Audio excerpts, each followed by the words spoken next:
Bonjour, dans cette vidéo, nous allons voir comment calculer très facilement une mensualité à partir d'un montant emprunté, d'un taux et d'une durée. Prenons l'exemple d'un emprunt de 5 000 euros. Un taux de 2,5% et une première simulation de durée 36 mois.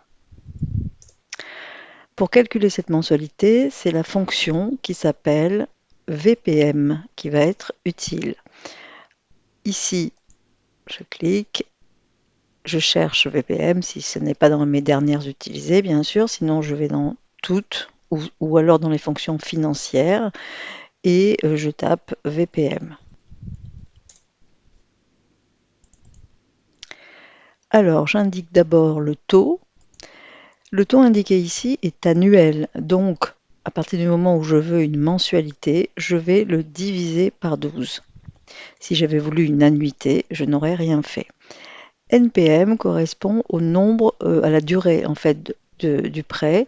Et ici, comme c'est exprimé en mois, je peux cliquer. Si j'avais écrit, mettons 3 pour 3 ans, eh ben, j'aurais multiplié par 12 à ce moment-là. Et VA, c'est la valeur actuelle, c'est-à-dire le montant emprunté. Voilà. Les autres options sont facultatives. Je clique et j'ai mon montant mensuel. Alors, il est exprimé en négatif parce que cette fonction est souvent utilisée dans des échéanciers où finalement on déduira cette valeur, par exemple, du montant d'origine. Mais ici, si je veux avoir un montant positif, il suffit de mettre un moins devant VPM. Voilà. Alors on va voir maintenant quelque chose de très intéressant.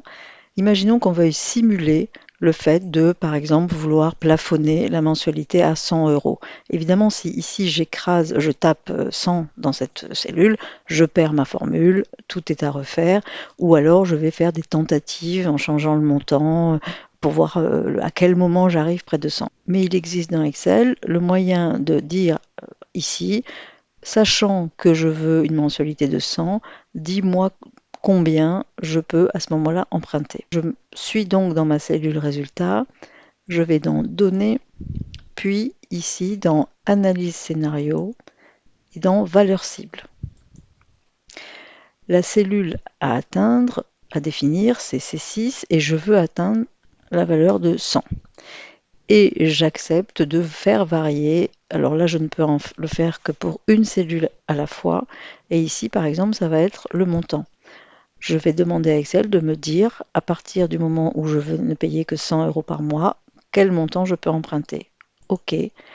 Et voilà, je m'aperçois qu'à ce moment-là, je ne peux emprunter que 3 465 euros. Ici, soit je garde cette valeur parce que finalement elle me convient, soit j'annule parce que je veux faire une autre simulation. Voilà, j'espère qu'au-delà de cet exemple d'emprunt, le fait de pouvoir demander à ce qu'un résultat varie en fonction d'une autre cellule vous donnera d'autres pistes. Par exemple, simuler une augmentation ou à partir de quel moment un rabais ou une remise est intéressante par rapport à un prix que je veux payer. Donc la valeur cible est une option vraiment très intéressante. Voilà, j'espère que ça vous a plu et je vous dis à bientôt pour un autre Quick Gift.